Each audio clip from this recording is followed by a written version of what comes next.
Assalamualaikum warahmatullahi wabarakatuh. Selamat datang teman-teman semua di video kami dari kelompok 1 yang beranggotakan saya sendiri, Amaria Danika, teman saya Ade Febrianti, dan Iklima Rizna.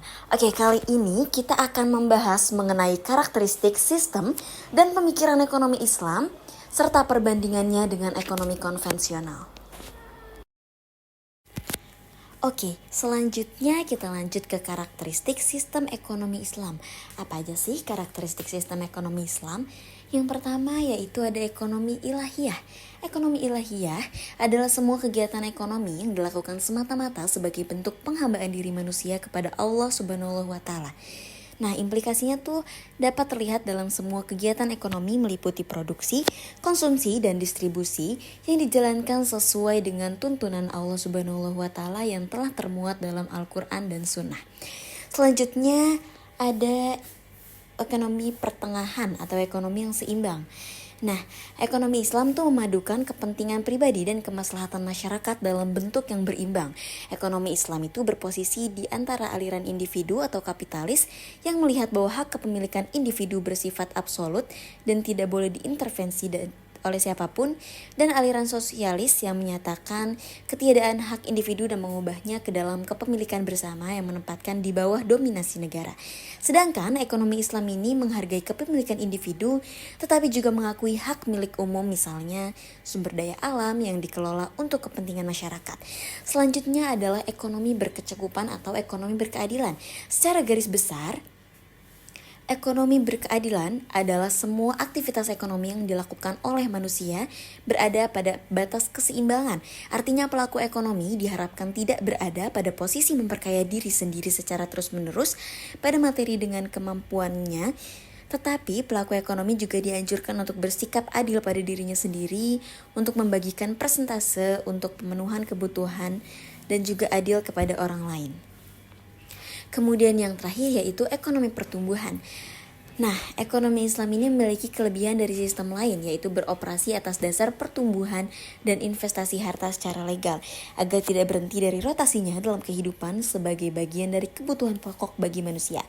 Ekonomi pertumbuhan dalam perspektif Islam gak hanya terikat dengan meningkatkan volume barang dan jasa, namun juga terikat dengan aspek moralitas dan kualitas akhlak serta keseimbangan antara tujuan dunia dan akhirat. Oke, kita masuk ke karakteristik pemikiran ekonomi Islam, yang pada awal mulanya sejarah pemikiran ekonomi Islam itu sebenarnya cenderung ditulis dengan mengabaikan kontribusi dari cendekiawan Muslim. Dan Joseph Schumpeter mengenalkan istilah Great Gap yang dalam perkembangan pemikiran ekonomi, di mana adanya kekosongan pemikiran ekonomi selama lebih dari 5 abad. Setelah peradaban Yunani, tidak ditemukan adanya pemikiran ekonomi hingga ditemukannya kembali pada masa Thomas Aquinas pada 1225 sampai 1274 Masehi. Lalu menurut Siddiqui tahun 1992 membagi tahap perkembangan pemikiran ekonomi Islam ke dalam 4 fase. Yang pertama, fase masa fondasi, di mana fase ini dimulai dari awal sejarah hingga tahun 450 Hijriah, dan pemikiran ekonomi masih dibahas oleh para ahli filsuf, fikih, dan juga para sufi. Lalu yang kedua itu ada fase berkembangnya secara pesat, di mana masa ini itu lahir banyaknya karya intelektual termasuk di bidang ekonomi, dan fase kedua ini dimulai dari tahun 450 Hijriah hingga tahun 850 Hijriah atau 1446 Masehi. Lalu selanjutnya fase ketiga. Nah, periode ini terjadi stagnasi, artinya tidak ditemukannya pemikiran ekonomi Islam yang signifikan. Dan periode ini dimulai dari 850 Hijriah hingga 1350 Hijriah atau 1932 Masehi. Fase keempat, ini adalah periode kebangkitan, dimulai dari 1932 hingga saat ini. Selanjutnya ada pengaruh pemikiran ekonomi Islam dengan pemikiran ekonomi modern. Yang pertama itu ada teori Smith dan kontribusi pemikiran Islam. Jadi Adam Smith itu pada tahun 1723 hingga 1790 mengajukan adanya teori nilai kerja, tetapi ia sendiri mengalami kebingungan dengan teori nilai biaya produksi.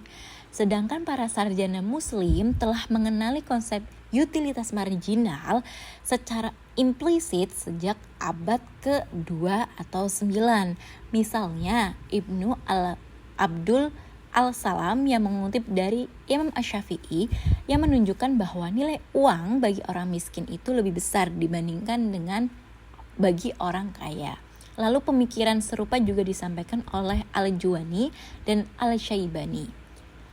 Teori yang kedua adalah teori nilai biaya produksi. Jadi menurut Ibnu At-Taimiyah, nilai berasal dari gabungan antara tenaga kerja dan modal yang dikeluarkan, sehingga keuntungan yang diperoleh harus dibagi berdasarkan kontribusi kedua faktor tersebut. Dan Ibnu Taimiyah juga berpendapat bahwa nilai tercipta dari semua faktor produksi. Begitu.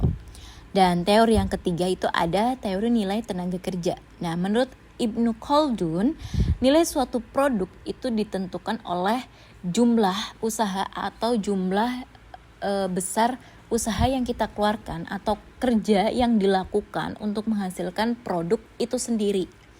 Dan keuntungannya itu dianggap sebagai hasil dari kerja manusia, dan semakin ahli seorang pekerja dalam bidangnya, maka semakin besar pula nilainya. Dan pandangan ini sejalan dengan teori nilai kerja dari David Ricardo 4 abad kemudian. Selanjutnya yaitu teori permintaan, penawaran, dan harga, di mana pada masa Rasulullah SAW muncul pertanyaan tentang penetapan harga secara administratif. Dan di mana di masa Rasulullah tersebut, Rasulullah diminta untuk menaikkan atau menetapkan harga pada suatu komoditas yang mengalami kelangkaan. Namun beliau menolak melakukannya, sehingga harga tersebut ditentukan oleh mekanisme pasar melalui permintaan dan penawaran. Imam Syafi'i menyatakan bahwa nilai suatu komoditas berubah sesuai perubahan permintaan dan penawaran. Jika permintaannya naik atau terjadi pasokannya turun, maka harganya akan meningkat dan juga sebaliknya. Dan selanjutnya adalah teori kerja, pembagian kerja. Ini merupakan teori terakhir di mana menurut Ibnu Khaldun manusia itu tidak dapat memenuhi seluruh kebutuhan ekonominya sendirian, sehingga diperlukan kerjasama melalui pembagian kerja dan spesialisasi. Konsep ini sejalan dengan teori division of labor yang dikemukakan oleh Adam Smith beberapa abad kemudian. Dan pembagian kerja memungkinkan setiap orang fokus pada bidang yang paling dikuasai sehingga meningkatkan efisiensi. Oke, selanjutnya kita masuk ke perbandingan ekonomi Islam dengan ekonomi konvensional. Namun di dalam bab ini kita membagi menjadi 4 subbab. Yang pertama yaitu karakteristik sistem ekonomi kapitalis. Secara umum, ekonomi kapitalis ini memiliki 6 pilar mendasar, yaitu kepemilikan individu, kepentingan pribadi, persaingan bebas, mekanisme pasar, bebas dalam menentukan pilihan, serta peran pemerintahan terbatas untuk melindungi hak privat warganya. Kemudian ada juga karakteristik sistem ekonomi sosialis. Nah, karakteristik sistem ekonomi sosialis itu ada 2. Yang pertama yaitu komitmen pada kesetaraan masyarakat. Yang kedua yaitu keyakinan bahwa sangat dimungkinkan untuk membentuk sistem egaliter yang berasaskan pada nilai solidaritas dan kerjasama. Yang ketiga yaitu perbandingan sistem ekonomi konvensional dan sistem ekonomi Islam. Berbeda dengan sistem ekonomi kapitalis, sistem ekonomi Islam ini menetapkan bahwa permasalahan ekonomi adalah masalah rusaknya distribusi kekayaan di tengah masyarakat. Menurut Islam, pandangan sistem ekonomi kapitalis yang menyamakan antara pengertian kebutuhan dengan keinginan adalah tidak tepat dan tidak sesuai dengan fakta. Keinginan manusia memang tidak terbatas dan cenderung untuk terus bertambah dari waktu ke waktu. Sementara itu, kebutuhan manusia ada kebutuhan yang sifatnya merupakan kebutuhan pokok dan ada juga kebutuhan yang sifatnya pelengkap, yakni berupa kebutuhan sekunder dan tersier. Selanjutnya adalah konsep kepemilikan harta kekayaan dan pengelolaannya. Perbedaan antara sistem ekonomi Islam dengan sistem ekonomi lainnya adalah dalam hal konsep kepemilikan harta. Pandangan tentang kepemilikan harta berbeda antara sistem ekonomi sosialis dengan sistem ekonomi kapitalis, serta berbeda juga dengan sistem ekonomi Islam. Kepemilikan harta dalam sistem sosialis dibatasi dari segi jumlah, namun dibebaskan dari segi cara. Memperoleh harta yang dimiliki, artinya dalam memperolehnya dibebaskan dengan cara apapun yang dapat dilakukan. Sedangkan menurut pandangan sistem ekonomi kapitalis, jumlah kepemilikan harta individu berikut cara memperolehnya tidak dibatasi, yakni dibolehkan dengan cara apapun selama tidak mengganggu kebebasan orang lain.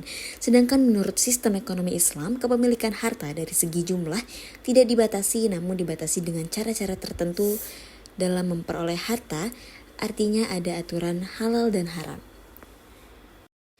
Sekian dari kelompok 1, semoga ilmu yang kami sampaikan dapat bermanfaat. Terima kasih atas perhatiannya, kurang lebihnya kami mohon maaf. Wassalamualaikum warahmatullahi wabarakatuh.